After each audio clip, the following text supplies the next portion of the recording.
Israel ও আমেরিকার সঙ্গে ভয়াবহ যুদ্ধে লিপ্ত হয়েছে ইরান। চলছে আঘাত প্রত্যাঘাত। আর এই পরিস্থিতিতে গোটা বিশ্বের জ্বালানি সংকটের পরিস্থিতি তৈরি হয়েছে বলেও জানা যাচ্ছে। ভারতও তার ব্যতিক্রম নয়। যদিও কেন্দ্র সরকার জানাচ্ছে দেশে জ্বালানির কোনো ঘাটতি নেই, কিন্তু তারপরেও বিভিন্ন জায়গা থেকে গ্যাস সিলিন্ডার সংক্রান্ত বিভিন্ন ধরনের অভিযোগ উঠে আসছে। আর এই পরিস্থিতির মধ্যে গ্যাসের কোনো রকম কালোবাজারি হচ্ছে কিনা তা খতিয়ে দেখতে এবারে ময়দানে নামলেন মহকুমা শাসক এবং এসডিও। শুক্রবার হুগলির চুঁচুড়া সদর মহকুমা শাসক অয়ননাথ চুঁচুড়া ব্যান্ডেল এবং ডানলপের কয়েকটি গ্যাস অফিস এবং গোডাউনে অভিযান চালায়। গ্যাসের স্টক কত আছে, গ্রাহকরা ঠিকমতো পরিষেবা পাচ্ছেন কিনা, কোথাও কোনো কালোবাজারি হচ্ছে কিনা, এই সমস্ত বিষয় খতিয়ে দেখতেই স্পেশাল ব্রাঞ্চের পুলিশকে নিয়ে গ্যাস গোডাউনে অভিযান চালান তিনি। একই সঙ্গে কালোবাজারি করলে অথবা দাম বেশি নিলে ব্যবস্থা নেওয়ার হুঁশিয়ারি দেন এসডিও। কি বলছেন এসডিও অয়ননাথ, শুনবো।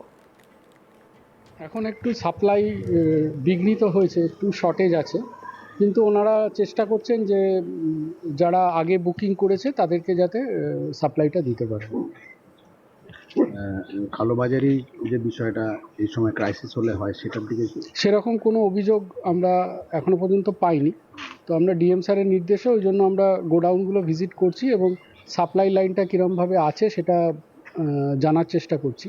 তো এখনো পর্যন্ত যেটা আমি 3টে গোডাউন ভিজিট করলাম, ওরা 6 থেকে 7 দিনের মধ্যে তারা বুকিং করার পরে ডোমেস্টিক যে সিলিন্ডারগুলো আছে সেগুলো তারা ডেলিভারি করতে পারছে। কিন্তু যেহেতু কমার্শিয়াল সাপ্লাইটা একদম স্টপ হয়ে গেছে, তারা কমার্শিয়াল ডেলিভারি কিছু দিতে পারছে না এই মুহূর্তে। ছোট সিলিন্ডার যেগুলো আছে, ছোট সিলিন্ডারের দামটা তো একটু বেশি, তো ওটার ডিমান্ড ওনারা যেরকম আছে, লোকজন আসছে, তারা খালি সিলিন্ডার নিয়ে এলেও ওটা রিফিল যে সিলিন্ডার থাকে সেটা তাদের দিয়ে দেওয়া হচ্ছে। অনেক সময় অভিযোগ আসছে যে এই যে ডোমেস্টিক গ্যাস সেগুলো একটু অন্যভাবে ব্যবহার হচ্ছে, অটোতে ভরা হচ্ছে বিভিন্ন জায়গায় বেআইনিভাবে, এগুলো কি দেখা এখনো? হ্যাঁ, নিশ্চয়ই। আমরা আগে সাপ্লাই লাইন যেটা আছে সেটা আমরা দেখার চেষ্টা করলাম, যাতে ডেলিভারিটা চারিদিকে স্মুথ থাকে, মানুষজনের মধ্যে যাতে প্যানিকটা না থাকে। আমরা পরবর্তীকালে এই ডোমেস্টিক পারপাসে যে সিলিন্ডারগুলো আছে সেগুলো যাতে অন্য কোনো পারপাসে ইউজ না হয় সেটা আমরা দেখছি। বিভিন্ন জায়গায় দেখা যাচ্ছে ডোমেস্টিক সিলিন্ডার এখনো ব্যবহার করা হচ্ছে। এই সিলিন্ডার স্টকে নেই, মানে কমার্শিয়াল সিলিন্ডার ব্যবহার করা হচ্ছে কিন্তু স্টকে নেই এদের কাছে। হোটেল বলুন, রেস্টুরেন্ট বলুন, তারপর অটোতে বলুন, এগুলো ব্যবহার হচ্ছে। তাহলে সেই সিলিন্ডারগুলো কোথেকে আসছে?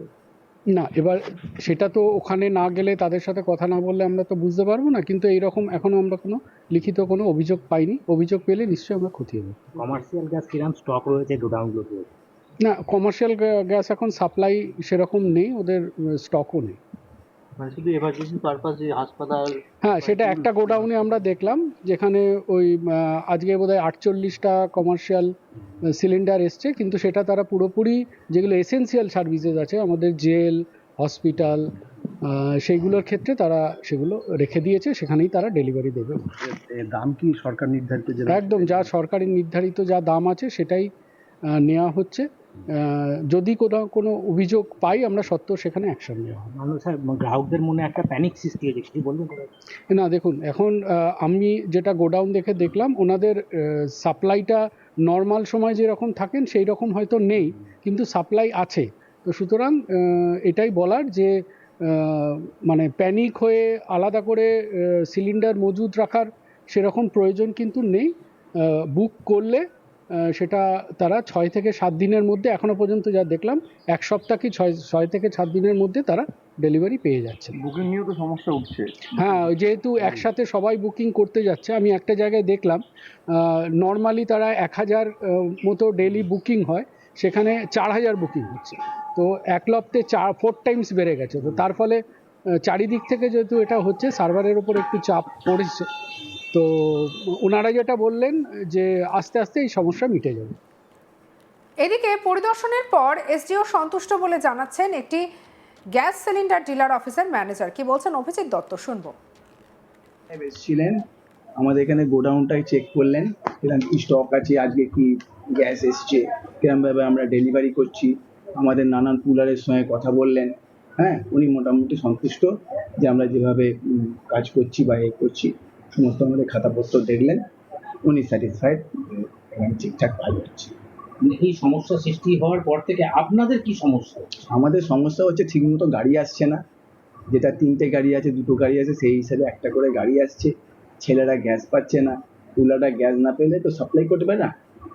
এবার ধরুন পেন্ডিং মানে মানুষের একটা প্যানিক বুকিং করে যাচ্ছে বারবার করে, এক একজনের কাছে 100-র উপর স্লিপ হয়ে যাচ্ছে প্যানিক বুকিং, অরিজিনাল বুকিং কিন্তু অত নয়। ঠিক আছে, যার বাড়িতে জিটি আছে তার বাড়িতে অলরেডি একটা গ্যাস চলছে, সেরামও আছে। ঠিক আছে, উনি কী করছেন, প্যানিক বুকিং একটা বুকিং করে দিচ্ছেন, তখন দেখছেন ওখানে প্রায় কিছুটা গ্যাস আছে। উনি এই ব্যাপারে পুলারদের সঙ্গে আমাদের কথা বললেন। আপনার কত গ্রাহক কত? এখানে আমাদের ওই 20,000-এর মতো আছে টোটাল। 20,000 ডোমেস্টিক আর কমার্শিয়াল কিরাম আছে? হ্যাঁ, কমার্শিয়াল কম আছে, কমার্শিয়াল ফ্যাক্টরিতে যায়। হুম। কমার্শিয়ালটা এখন টোটালি ডেলিভারি বয় মানে ইয়েই বন্ধ, সাপ্লাই বন্ধ, টোটালি বন্ধ। যারা কমার্শিয়াল নিত তারা তো হ্যাঁ, আসছে। একদম টোটালি বন্ধ তো, পাচ্ছে না। আসছে আর। হ্যাঁ, ওর একটা কমার্শিয়ালে 5 কিলো একটা আছে সিস্টেম, সেটা যেহেতু কস্টটা বেশি আছে ওই জন্য ওটা এখন যেহেতু বাধ্য হয়ে ওটাকে নিতে হচ্ছে। কমার্শিয়াল কমার্শিয়াল 5 কেজি ওটা কত দাম ওটার পড়বে? দাম হচ্ছে আপনার ওখানে লিস্ট আছে 595 টাকা। 5 কেজি। হুম। আর যেটা 19 কেজি ছিল 19 কিলোর দাম হচ্ছে আপনার 1997 টাকা লাস্ট দাম হয়েছে। এবার 1997 টাকার যে 19 কিলোর দাম, তার থেকে আপনার যদি অ্যাভারেজ ইয়ে করেন তাহলে 5 কিলোর দাম আপনার আরো বেশি পড়ে যাচ্ছে। ছোট তো বেশি পড়ে যাচ্ছে, কিন্তু বাধ্য হয়ে নিচ্ছেন। কমার্শিয়ালের টোটালটাই স্টপ হয়ে গেছে। Stop, totally stop. ডোমেস্টিকের কোন মানুষকে কি বলবেন যে মানুষ চিন্তার মধ্যে রয়েছে, মানুষ হ্যাঁ, কি বলবেন? মানুষকে বলছি যে প্যানিক বুকিং করবেন না, এমনি নর্মালি যে গ্যাস ব্যবহার করার মতো গ্যাস যথেষ্ট আছে, মোটামুটি যদি ঠিক মতো যদি বুকিং হয়, যেরকম আসছে সেরকম আমাদের ঠিকঠাক চলছে। কিন্তু এগুলো হচ্ছে প্যানিক বুকিংয়ের জন্য যেগুলো হচ্ছে, একটা ছেলের কাছে অন্তত 50-60টা স্লিপ থাকছে, সে আজকে গ্যাস পেয়েছে 15টা। আজকে একটা যে ছোট গাড়ি এসছে আমরা তো ওটা ভাগ করে দিই, এখানে 15-16টা কুলার আছে, সেইটাকে অ্যাভারেজ করে আমরা ভাগ করে দিয়ে দিই। সেই তুলনায় তার কাছে 50টা স্লিপ আছে, হ্যাঁ, সে দিতে পারছে না, 15টা কাজ করে সে বাড়ি চলে যাচ্ছে। এবার কাল যদি আবার 2খানা গাড়ি আসে, ওই জন্য এখন আপনি আজকে বুক করলে কবে ঠিক পাবেন সেটা নিশ্চিত করে বলা যাবে না, যতক্ষণ না গাড়ির ওপর নির্ভর করছে। কাল যদি আবার গাড়ি আসে তাহলে আবার মোটামুটি পেয়ে যাবে। বুকিং এর ক্ষেত্রেও একটা না, বুকিং এর ক্ষেত্রে ওখান থেকে টোটালি বন্ধ করে দিয়েছে বুকিং, শুধু একটা ওই মিসড কলের বুকিং হচ্ছিল। এবার কালকে এত বুকিং এর চাপ, ওই মিসড কলের যে বুকিং এর একটা সার্ভারটা সেটাও বন্ধ ছিল, আজকে মাঝে মাঝে খুলছে মাঝে মাঝে বন্ধ হচ্ছে। এই ব্যাপারেও সমস্যা আছে, বুকিং ব্যাপারে অনেক সমস্যা। ফোনে যেভাবে মানুষ বুকিং করছে সেই হ্যাঁ। বুকিংটা আর হচ্ছে না। সেই বুকিংটা হচ্ছে না, একটা মিসড কল দিয়েছে, আমাদের বাইরের নাম্বার লেখা আছে, হ্যাঁ, টাঙানো আছে ওখানে, যারা আসছেন দেখছেন সেখান থেকে বুক করছেন, ওর একটা ওটিপি আসছে আপনার মোবাইলে, ওটিপি ছাড়া কাউকে কোনো গ্যাস দেওয়া হচ্ছে না এখন। মিস কলটা কি যে কোনো নাম্বার থেকেই না, যার এখানে ফোনটা রেজিস্টার করা আছে শুধুমাত্র সেই ফোনেই হয়। সঙ্গে রাখুন আজ তাক বাংলাকে অন্যান্য খবরের জন্য লাইক কমেন্ট শেয়ার সাবস্ক্রাইব করতে ভুলবেন না।